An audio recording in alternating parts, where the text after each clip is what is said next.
건강 365 포인트 쏙쏙. 우리가 꼭 알아야 할 부분들을 정리해드립니다. 건강 365 박광식의 건강 이야기, 족부 전문의이신 정형외과 전문의 이우천 박사와 함께 하는데요. 발목관절염에 대한 긴가민가한 부분들부터 짚어보겠습니다. 박사님, 그럼 발목관절염은 발목을 움직일 때만 통증이 생깁니까? 정말 그렇습니까? 발목관절염은 움직일 때는 별 증세가 없습니다.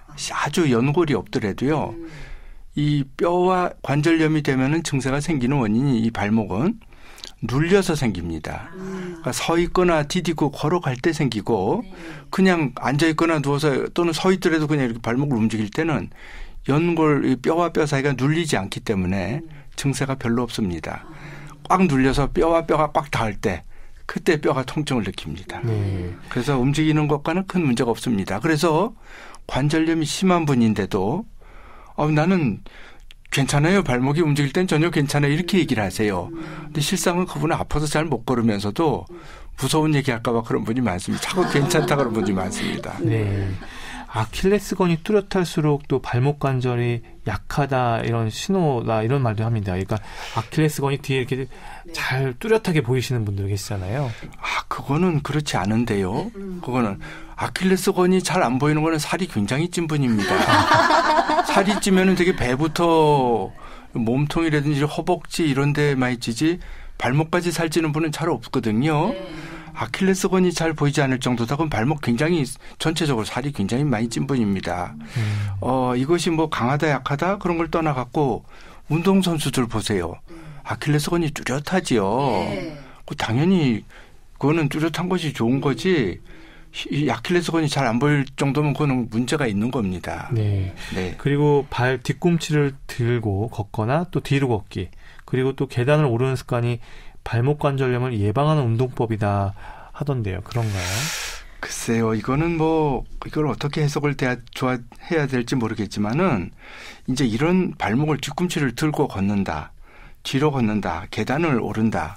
근데 뒤꿈치 들고 걷고 계단을 오르는 거는 근력이 첫째 튼튼해지겠죠. 그러니까 그것이 꼭 발목 관절염을 예방한다기보다는 발목 주변에 근력을 튼튼하게 해서 또 균형 감각을 좋게 해서 덜 접질리게 하고 잘 걸을 수 있게 한다. 이렇게 생각을 하면서 그것이 장기적으로 봐서 발목 관절염을 좀 덜 생기게 하는 원인이 되지 않을까. 이렇게는 생각할 수 있지만 뒤로 걷는다든지 발뒤꿈치를 들고 걸으면은 발목 관절염이 잘 안 생긴다.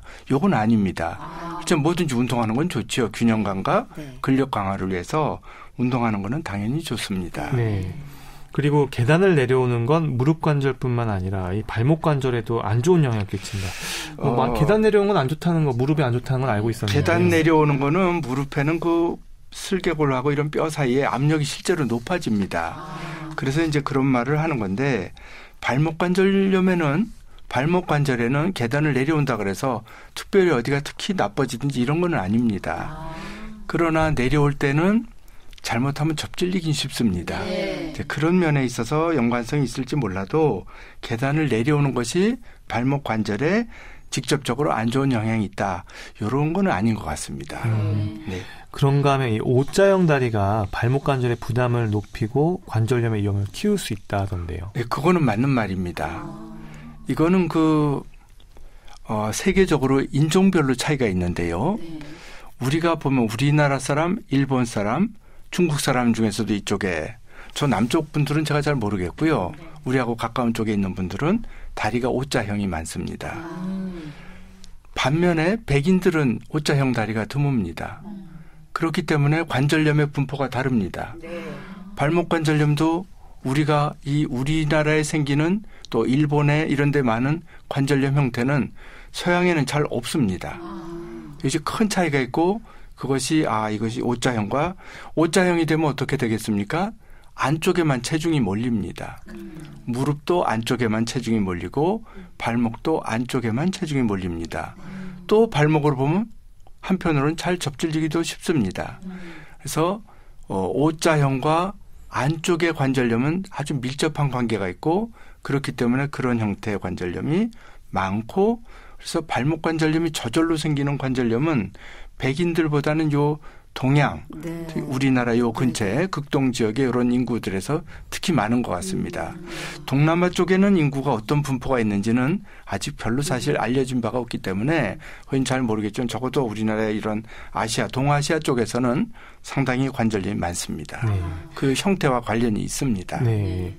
발목 관절염의 치료는 그러면 이것도 인공관절입니까? 이제 인공관절이라는 건 무릎이 됐든 뭐 어깨가 됐든 고관절이 됐든 어디가 됐든 최종적으로 연골이 너무나 닳아서 어떻게 할 수 없을 때 하는 방법입니다. 발목 관절도 물론 아주 못 쓰게 전혀 연골이 너무 닳았을 때는 인공관절을 하든지 관절 고정술을 합니다.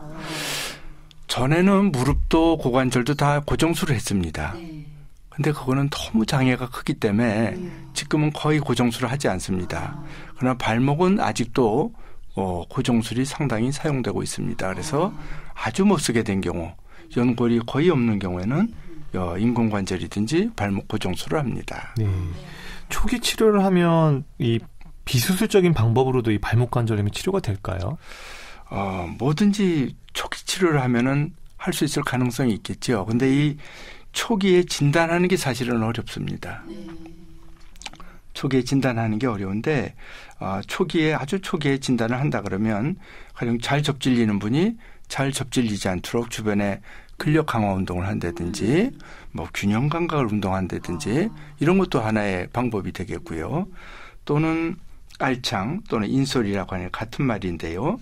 그런 깔창을 해서 안쪽에가 관절염이 생길 가능성이 있다. 그러면 안쪽을 좀 덜 체중을 받게 해줄 수도 있습니다. 네. 그런 방법을 사용할 수도 있지만 실제적으로 초기에 뭐 약물을 치료를 한다든지 물리치료를 한다든지 이런 방법은 관절염을 예방하는 데 도움이 되는 건 아닙니다. 네. 그거는 증세를 완화시키는 거지 관절염 자체를 완화시키는 건 아닙니다. 네. 관절염이라는 게 우리 몸 관절이 있는 곳이면 어디든 생길 수 있는데도 이 발목 관절염에 대해서는 진짜 소홀하게 생각하는 분들이 많은데요. 잦은 발목 부상이 관절염의 원인일 수 있다는 거 생각하셔야겠습니다.